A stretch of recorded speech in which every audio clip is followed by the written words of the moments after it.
Bersatu தலைவர் முஹிடின் யாசின் அறிவித்த தளர்வான கூட்டணியில் உள்ள கட்சிகள் இனம் குறித்த கருத்துக்களை ஆதரிப்பது இயல்பாகவே பிரச்சினைக்குரியதாக இருக்காது என உரிமை தலைவர் பி ராமசாமி இன்று தனது PSM சகாவிடம் தெரிவித்தார்.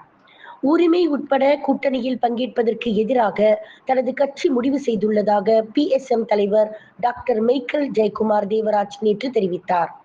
இதற்கு பதிலளிக்கும் விதமாக கூட்டணியில் உள்ள கட்சிகள் அனைத்தும் இனப்பிரச்சினைகளில் மட்டுமே கவனம் செலுத்துகின்றன என்று கூறியது நியாயமான மதிப்பீடு அல்ல என்று ராமசாமி தெரிவித்தார். அவற்றின் நிகழ்ச்சி நிரல்களில் இன அம்சங்கள் இருந்தாலும் அணுகுமுறைகள் கணிசமாக வேறுபடுகின்றன என்று அவர் கூறினார்.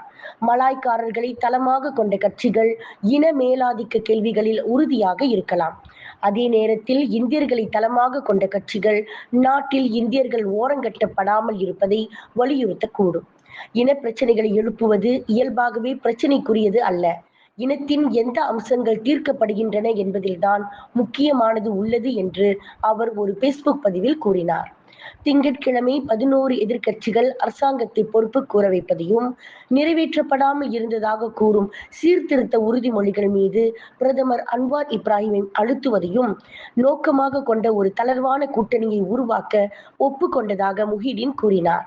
முஹிடினின் கூற்றுப்படி கூட்டணியில் பர்சத்து, பாஸ், கெராக்கான், பெஜுவாங், மூடா, மலேசிய இந்திய மக்கள் கட்சி, புத்ரா, பர்ஜாசா, உரிமை, மலேசிய முன்னேற்ற கட்சி, தேசிய இந்திய முஸ்லிம் கூட்டணி கட்சி ஆகியவை அடங்கும். விண்வெளியில் மேலும் செய்திகளை தெரிந்து கொள்ள கீழே இருக்கும் பெல் பட்டனை அழுத்துங்கள். உங்கள் ஆதரவை வெளிப்படுத்த லைக் மற்றும் ஷேர் செய்யுங்கள். தொடர்ந்து விண்வெளியுடன் உங்கள் பயணத்தை தொடர்ந்திருக்க சப்ஸ்கிரைப் செய்யுங்கள்.